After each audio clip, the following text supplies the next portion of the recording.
y'all, I'm Anna and welcome back to my channel. Today I have 3 casserole recipes to share with you and they were all so good. So tonight we're going to be making a chili dog tater tot casserole, and here are all of the ingredients. There's just 4 of them, so that makes my life super easy. We need 1 package of frozen tater tots, some canned chili, sharp cheddar cheese that I will grate in just a minute, and 10 hot dogs. Now for the chili, the recipe calls for a 25-ounce can plus a 15-ounce can, so 40 ounces in all, and so I've got 3 14-ounce cans, so I'll just do the math and kind of eyeball it. I'm not too worried about that, but I couldn't find a 25-ounce can of chili, so I just went with this. So we're going to go ahead and get started. The first thing I'll do is preheat my oven to 350, and I need to slice up 10 hot dogs and grate 1.5 cups of cheddar cheese. I'm also going to spray a 9 by 13 inch casserole dish. Now the recipe just says you need 10 hot dogs that are sliced, so I'm sure you can slice them up however you want. I'm just going to do it in little bite-sized pieces, and as I do this, I'll just throw them in a big bowl.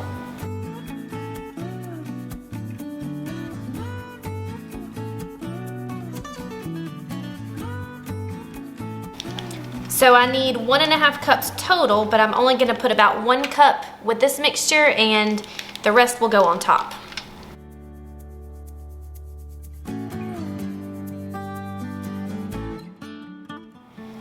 So like I said, the recipe calls for about 40 ounces of chili, and I've got almost 45 ounces, you know, roughly. So I'll probably just do about 2.5 cans of the chili. And if it looks like it could use more, I might just add all 3 cans. It really is up to you. So my dad makes these chili cheese enchiladas, and he's made them my entire life. They are a family favorite of ours. It's literally just some corn tortillas that he fries in a little bit of oil, and then he takes this exact chili, the Armour chili with beans, and then puts that and shredded cheese together and puts them inside of the tortillas, rolls them up and puts a couple toothpicks in them and bakes them, and they are so good. I might have to share that with you one day. I've never actually made them myself because my dad always makes them, but I feel like that's kind of the vibe I'm getting here because it's got chili and cheese, you know, so it's just something that we absolutely love, this combination.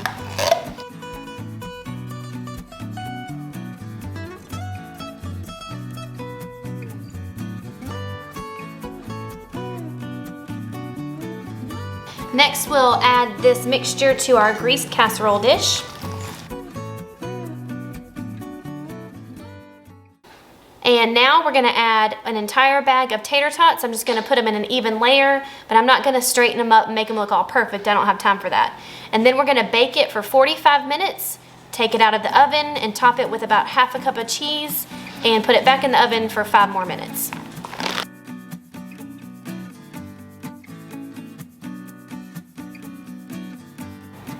Now I'm using a 32-ounce bag, which is 2 pounds. The recipe does not specify on what size bag to use, so I may be using a little too much. I really don't know, but in my opinion, the more tater tots, the better. So I'm gonna go ahead and pop this in my oven now.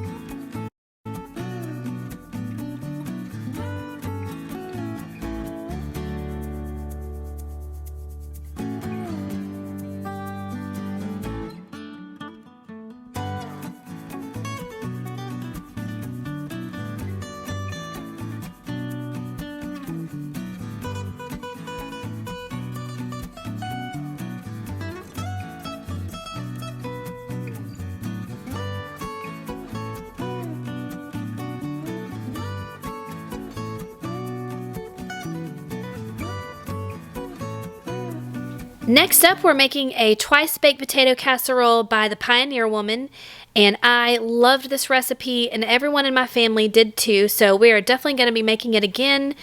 I started off by preheating the oven to 400. I washed about 9 potatoes and dried them really well. I pricked them all with a fork and then drizzled some vegetable oil on top. And then I baked them at 400 for about 40 minutes or until they were tender.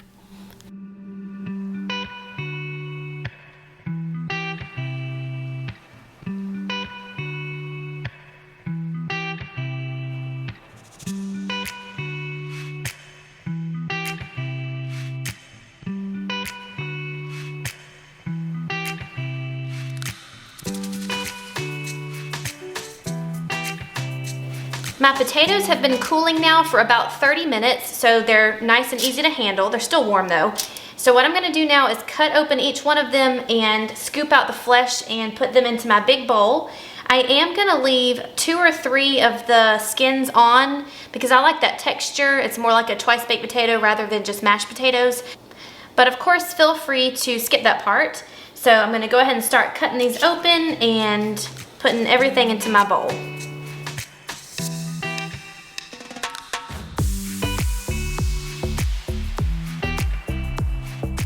Now I'm just shredding up my cheese. I need 1 cup for the potato mixture and then maybe like a half a cup or so to go on the top. Now I have 2 sticks of salted butter. They are not really that soft yet because my husband actually just bought these and just brought them home. So they're still pretty cold, but that's all right. But what I'm gonna do now is just unwrap them and dice them up into small pieces just so that they mix better when I put them in the potatoes.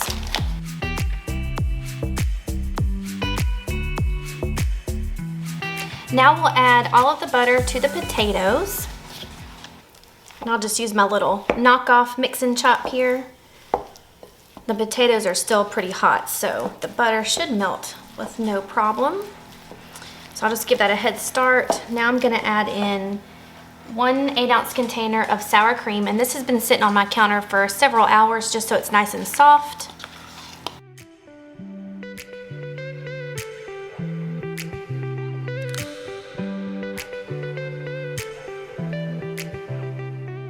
All right, there's about a cup of cheese, and I'll save some for the top.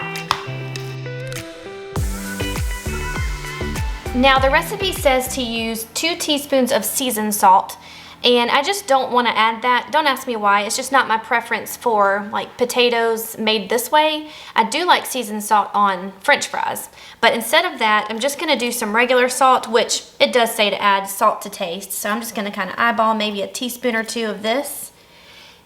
Maybe a little bit more, probably 2 teaspoons because this is a lot of potatoes. And some black pepper. This is all to taste. And the recipe doesn't call for garlic powder, but I am gonna add just a little sprinkling in. You really can add whatever kind of seasonings that you want. Now I'm saving the milk for last. I have a cup of milk that's been sitting out on my counter for about an hour or so. And the reason I want to save that for last is because I may or may not need it all. The recipe says to use a cup, but who knows, I might need, 3/4 of a cup. It just really depends. And you can mash yours up as much as you want. I like mine just a little bit chunky. All right, so I'll start with about half a cup of milk, then we'll add more in if we need it. Oh, I almost forgot my bacon. I've been over there snacking on it, but I did cook about 8 pieces. There's probably like 6 pieces left, to be honest, because I've been over there picking at it. So I'm just gonna crumble it right in, and I'm gonna leave about 2.5 pieces for the top.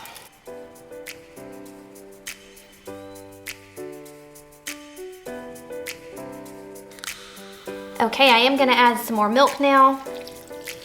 Since it's going in the oven, we wanna make sure that it's a little bit loose because in the oven it will dry out a little bit. And I might as well just add the rest. Okay, that looks really good, but since there's nothing in here that's raw that's gonna like make me sick, I am gonna try a bite just to make sure it's seasoned enough. Okay, that tastes perfect to me. It doesn't need any more salt. So tonight my family is coming over and I don't want to have a ton of dishes to do, so I'm going to be using a disposable aluminum tray. I'm going to spray it really well with some nonstick cooking spray. So now I have the oven preheated at 350.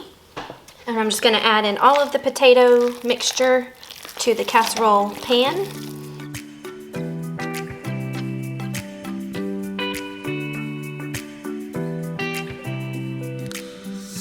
All right, now we're gonna add in the remaining cheese. I wish I'd grated a little bit more. I might go get some more out of the fridge that's already shredded, because I don't feel like taking my grater back out. Okay, I'm adding some more cheese on top. And the rest of the bacon.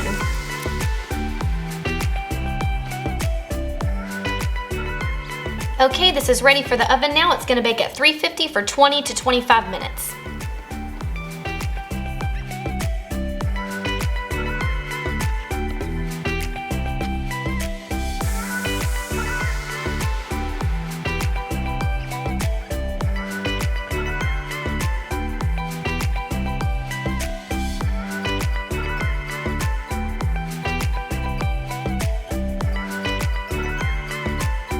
Okay, our last recipe was a burrito casserole, and it was so delicious. I cannot wait to make it again.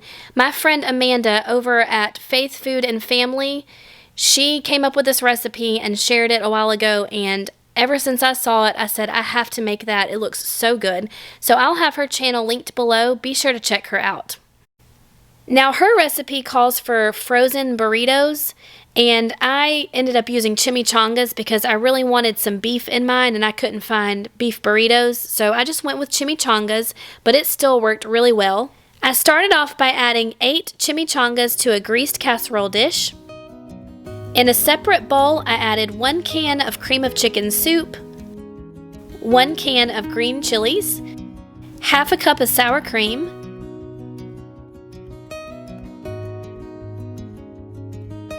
then I added about a teaspoon each of chili powder and cumin.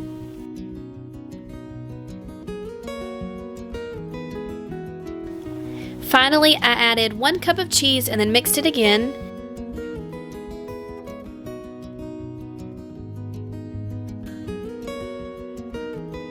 And I poured this entire mixture over the chimichangas.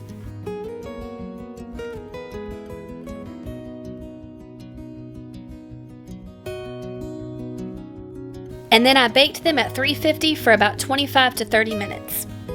Y'all, this was so delicious. I highly recommend that you try it. It was so easy because we used frozen chimichangas, or you can use frozen burritos, of course. I served mine with some Mexican rice, and I'll have that recipe written for you in the description box. But please make this. It is perfect for a busy weeknight, and I think your family will absolutely love it. Thank you so much for watching today's video. I hope that you enjoyed it, and I hope that you found a recipe that you would like to try.